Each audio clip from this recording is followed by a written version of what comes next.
တေလွန်နဲ့အထိသစ္စာရှိခဲ့ကြတဲ့ရှင်မွေးလွန်းနဲ့မင်းနန္ဒာတို့ရဲ့အချစ်ဟာကောင်းငင်ကကြယ်လေးတွေဖြစ်သွားခဲ့တယ်ဆိုတာသင်သိပါသလားဒီကနေ့ဗီဒီယိုလေးမှာတော့သူတို့နှစ်ဦးရဲ့ဝမ်းနည်းစရာချစ်ဆက်လန်းကိုအသေးစိတ်တင်ဆက်ပေးသွားမှာပါ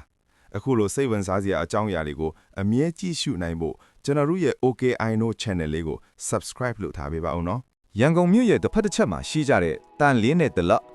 ဒီမြို့နှစ်မြို့ကြားမှာရေပြင်ကိုဖျက်ကျော်ပြီးတိဆောက်ခဲ့တဲ့မင်းနန္ဒာနဲ့ရှင်မွေးလွန်းတို့ရဲ့သစ္စာရှိလာတဲ့အချစ်တုံပင်လေးတစ်ပုံရှိခဲ့ပါတယ်နမရာမောင်တော်ရောက်လာပြီ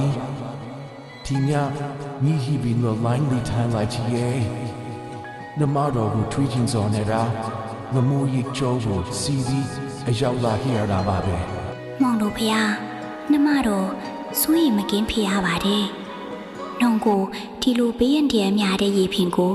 ညင်နဲ့တန်ခုံမကူးလာပါနဲ့တော့လားဖေ။ဒါပေမဲ့ကံကြမ္မာကတော့သူတို့ရဲ့အချစ်ကိုစမ်းသပ်ခဲ့ပါတယ်။အပြန်လာမှာငမိုးရိပ်မီကြောင်ကြီးက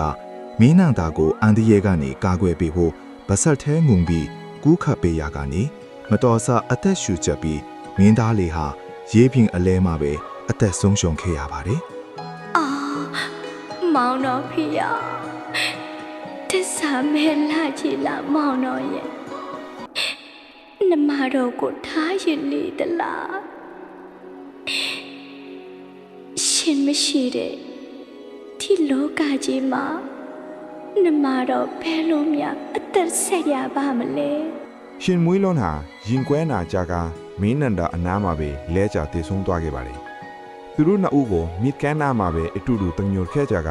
အဲ့ဒီမီးပုံကနေတက်လာတဲ့မီးခိုးတန်းလေးနှစ်ခုဟာကောင်းငင်ရံမှာတွားရောက်စုံစည်းသွားကြပြီးအလွန်တောက်ပတဲ့ကျယ်လေးနှစ်ဖွင့်အဖြစ်ပြောင်းလဲသွားခဲ့ပါတယ်သူတို့ဟာလူလောကမှာမခွဲမခွာပေါင်းဖက်ခွင့်မရခဲ့ပေမဲ့အခုတော့ကောင်းကင်ရံကကျယ်လေးတွေအဖြစ်ထာဝရအတူတူတောက်ပနေကြပြီပေါ့